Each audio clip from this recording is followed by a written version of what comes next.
Hey everyone, welcome back. This week I want to talk about what I'm wearing for fall this year. Stay tuned.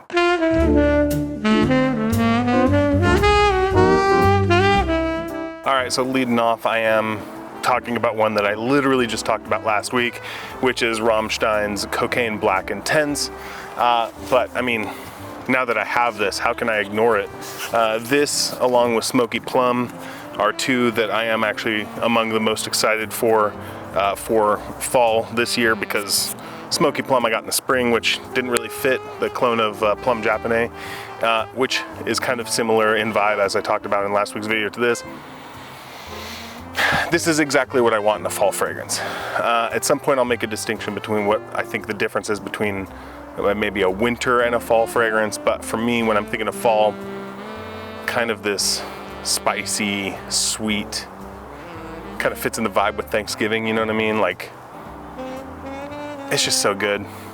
This, with its kind of like smoky aspect to it, the leathery aspect, this is just such a good representation of fall, like one aspect of it. You have leather, you have kind of the smokiness, you have the fruit, the dark syrupy fruits and the raisins. It's just beautiful. I'm sorry that it's not easy for you guys to get here in the States. Like, I had someone lucky enough to grab this for me when they were over in Europe, which is my wife. Still, if you can't get this easily, which you probably can't, I recommend checking out Smoky Plum from Athena. So this is kind of just an honorary mention. If you want the full breakdown on this fragrance, go watch last week's video.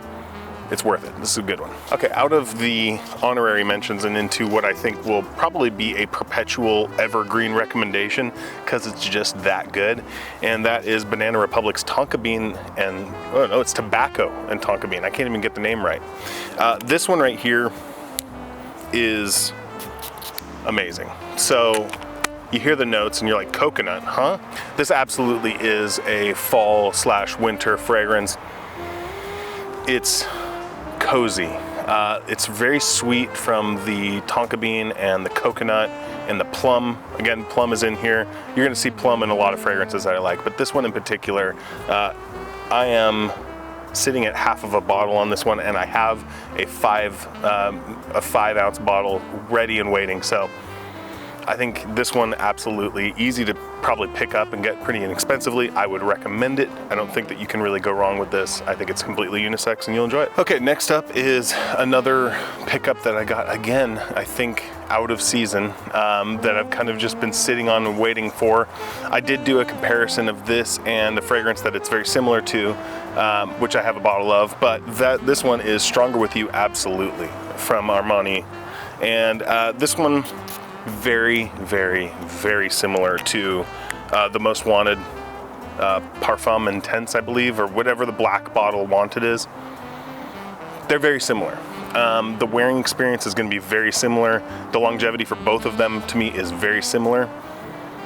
It's kind of amazing that they came out in the same year because they are so similar. But that being said, this is an amazing DNA. This is like kind of a dark, sweet, woody fragrance. There's a little bit of a boozy aspect to it. I think there's chestnut or hazelnut, something like that in here. It's kind of got a sweetness of like a caramel or a toffee, kind of a burnt sugar thing going on. I think this is, for fall and winter, this is one of the best date night fragrances. It's so lovely. It's just like such a great DNA, and for me, it really lasts a long time. It stays forever. I think some of the base notes, for whatever reason, they just stick on my skin and they last for a really long time. So this is the kind of fragrance where I actually it's still smelling on my skin the next morning. Like if I have sprayed on my arm or something like that, I'll catch a whiff of it. Just very kind of subtle sweet notes at that point, but it's really, really nice, and I really enjoy this one. So for fall and winter, that kind of sweet, warm, woodsy fragrance, this is such a good one. But I will say also, harder to get inside the States. So if you're in the States, just pick up the Most Wanted. Either version of that, I think you'll be happy. You'll get 90% of this DNA.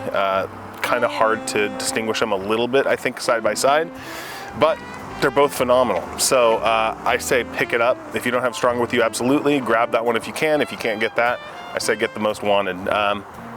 whichever one you can get cheaper. I think they're both incredible. I think I'm curious if other people have smelled both of them and find them to be as similar as I do. I don't think that's a dog or like a knock against either of them. I just think it's really odd that they came out, I think, the same year and are so similar. But hey, they both struck something awesome at the same time, so good for them. All right, next up is a big release from, I think it was last year, maybe it was this year. Either way, this has been one of my favorites, and I've actually kind of sadly ripped through a lot of this bottle. I need to buy another one, but that's Sadonaso from Nasomatto. This is actually the first and only fragrance right now that I own from the brand. And this is one of my favorite fragrances in my entire collection. When thinking about what like a really great fall fragrance is, this is one of the first one that comes to my mind because it's so cozy. I know the theme for it is supposed to be the sweat of pleasure, and this is supposed to be a very animalic, sexy time fragrance. I think I can get there. I think I can understand how this could be considered maybe a little bit pissy. Something there. I have a friend who described it as chocolatey butt. I wouldn't go that far, but maybe I would go that far in the most fun sense of the idea. Because there's something chocolatey about this, there's something maybe even a little bit vanilla about this, but then there's a whole lot of musks, and there is something animalic to it. But it's not off-putting to me. To me, when I smell this, it's so hard to put into words because it feels real. It feels, you know, like you're burying your face in a bear or something like that. Like this doesn't smell like a bear, but you know, it kind of has the aspect of like, it feels like you're hugging something big and furry. That all sounds weird. That all sounds like it may not be a good fragrance. You got to trust me though. This is like an amazing fragrance. I wouldn't trust, I will say I have glanced at other reviewers. There are some in particular, they're like, yeah, this smells just like sex. And I think they're hamming it up for the camera a little bit. I don't think that this is that edgy of a fragrance. I don't think it's nearly as edgy as the crazy ad for it is, but I do think it's really great. I think it's unique. I think it's doing something fun, and for me, I chalk up so many points to fragrances that are doing something fun. So for me, I got to give this one huge points. This is a like so good it's a dumb reach for me, but it's too expensive to be a dumb reach. So I just grab it occasionally and I just revel in this. Anytime that I wear this, I just all day long, I'm enjoying it. I feel wrapped up in this. What an interesting fragrance. What a fun, interesting fragrance. All right, next up we have what I think may be a contender for the best bottle in all of fragrance, and that's Billie Eilish number 2. Yes, this fragrance bottle is glorious, it is glamorous, it is very demure. It's classy, you know, it's doing, you know, I know Nicki Minaj has boob bottles as well, but there's just something about the Billie Eilish ones. I don't know what subtle commentary she's making by lopping the brain off of the woman here. I don't know. But the fragrance itself, this is number 2 from the line. I have both. I'm going to talk about number 1 another time. I will say the atomizer for number 2 is not as good as the atomizer for number 1. Atomizer number 1 has one of those pressurized atomizers, you know, that gives you the nice fine mist. Number 2 has just a more standard one, and it makes me wonder if there's an aspect to like the oils or something like that that goes into making that selection. I don't see on here. Normally you get the ABV on the fragrance, right? But maybe it just has something to do with the alcohol or the oils that are used in the fragrance. They can't go through that kind of atomizer. Don't know. Doesn't really matter either way. I sprayed this one just fine. And what is this fragrance? This fragrance is, to me, a more wearable version of Ebene Fume from Tom Ford. Both fragrances, this isn't a clone of Ebene Fume or anything like that, but both fragrances feature Palo Santo wood as the major prominent note. Palo Santo is a very, it isn't, I shouldn't say very, it is a unique wood scent. quite a bit different from all the other kinds of woods that you get. Now I understand that you can go, oh yeah, I know what the difference is between pine and cedar and stuff like that, but there's kind of a generic wood smell that you can have sometimes, and this is very different. This is kind of a more spicy wood, almost is I think maybe a better way to describe it. It's a wood that's got kind of a sharpness to it, like a richness to it, like it's I don't know. Like Palo Santo is such a weird wood, but it is so interesting.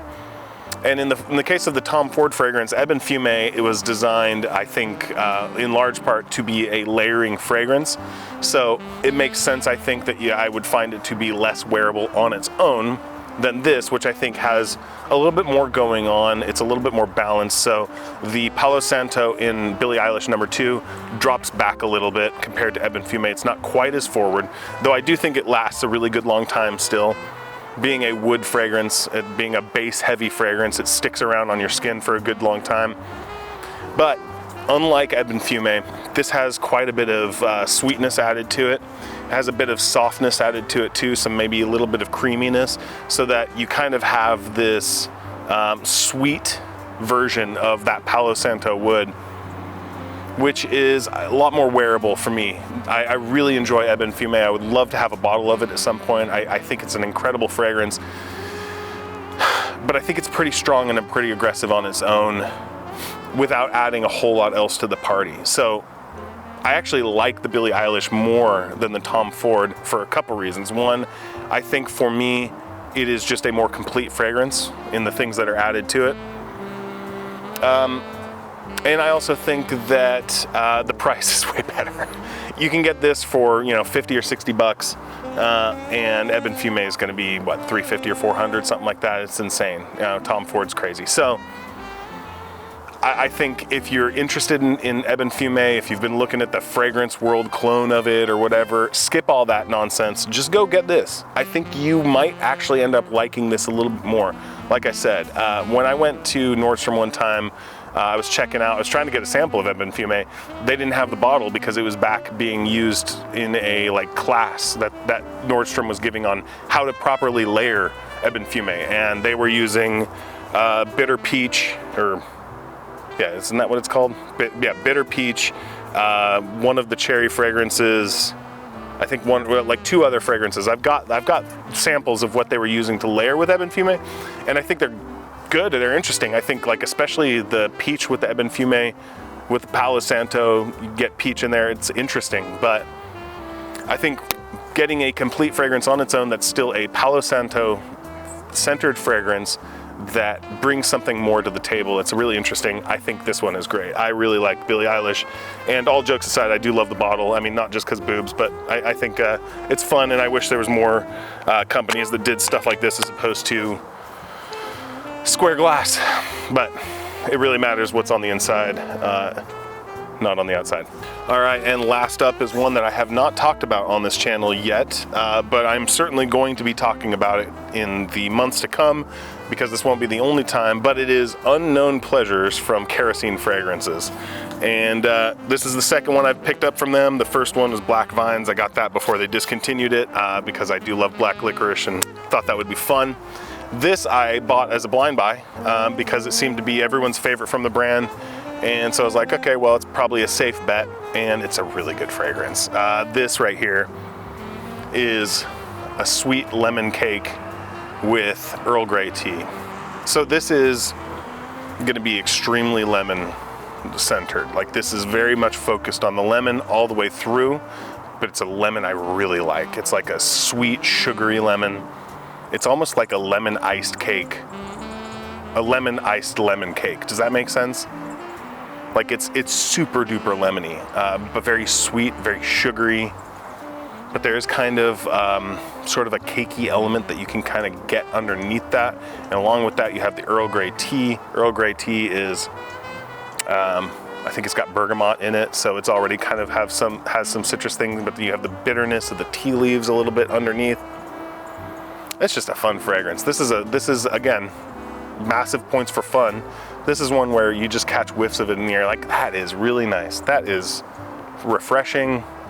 It's somehow warm in spite of being so lemony focused, but I think the sugar and the tea, just kind of bring it all in to something where I do feel like, as a rainy day fragrance, this would really work. I mean, this would work really great in the spring as well. I think it's a little bit sweet for the summer. I wore it a couple times, and I wish it had been a slightly cooler day, but I will say I do really like this a lot.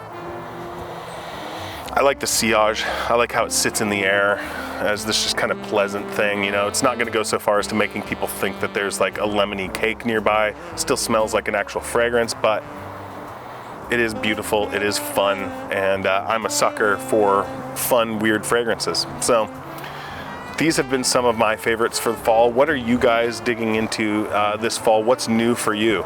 Tell me in the comments down below, and I'll talk to you next week. Bye.